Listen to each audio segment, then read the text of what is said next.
salphoo soqolattee soqolaa gargaaruu ulfinan sillaadhee deebisee gaabbuu koo waa garaanaan aaruu jedha. Egaa Oromoo waa malee akkasiin jedha. Waan jedheefii qaba jechuudha. Sanarra darbee waraanni giddu galeessatti ijaarame waraanni sanyiin hoogganaa ture waraana maqaa waraana bilisummaa Oromoo balleessuuf ijaarame ture jechuudha. Waraana uummata Oromoo saamuuf ijaarame ture jechuudha. Waraana kaayyoof akeekicha milkeessuuf itoo hin taane kaayyoof akeekicha diiguuf ijaarame ture jechuudha. Dhuguma tokko nama kaayyoo dhuguma waraana kaayyooti too ta'e yeroo sanyiin badii dalagu sanyii seeraaf to'achuu qaba ture jechuudha waraanichi. Garuu waraanichi waraana kaayyoof ijaarame waraana kaayyoo miti jechuudha. Waraanichi gidduu galatti ijaarame sun waraana kaayyoo miti jechuudha. Waraana dantaa mataasaaf waraana namtokkee kaayyoo namtokkee sana galmaan ga'uuf ijaarame malee waraana kaayyoof ijaarame miti jechuudha. Waraanni kaayyoof ijaarame qaamni na duraa badii yoo dalagayyuu qaama sana seeraaf to'achuun qaba jechuudha. Caasaatti hin eeggadhu jechuudha. Qaama badii dalagu argee dhuguma nama kaayyooti too ta'e waraana kaayyooti too ta'e nama badii dalagu argee bukkeen taruu jechuudha. Seeraaf han to'adhaa jechuudha.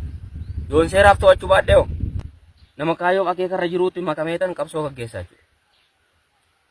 Akkuma isin argitanii waraanni gidduu galatti ijaarame kunoo gaafa sanyiin galu faana yaa'ee galee jechuudha. Waraanichi waraana dantaa mataasaaf ijaarame malee waraana sabaaf ijaarame miti jechuudha. Yoo argitan waraanni kaabarra jiru lolee loshiisee guyyaa guyyaan injifannoo galmeessaa ture. Hangarraallee galmeessaa jira jechuudha injifannoo. Kunoo godina addaa hanga sulultaa jalaatti lolee loshiisee guyyaa guyyaan booji'ee diina isaarraa meeshaa hiikaa oolaa jechuudha. Kunoo waraanni lixatti ijaarame. Gaara meeqa dhiibee ufeeti? Diina meeqa daandii irratti digsaa ufeeti? Kunoo iddoonni ga'ee ilaalaa jechuudha. Waraanni gidduu galatti ijaarame garuu guyyaa tokko bulchiinsa magaalaa tokko aanaa miti.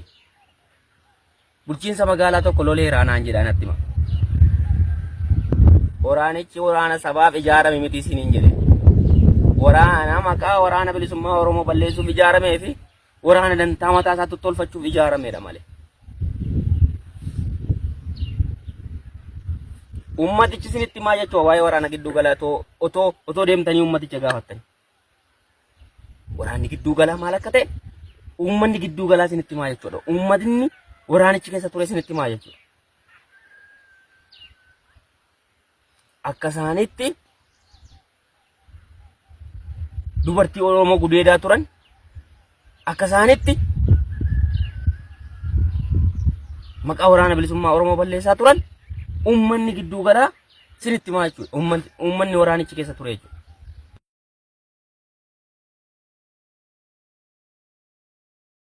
Shurrubbee kan jechiisise waraana bilisummaa Oromoo miila qullaa lolaa jiru sii gale.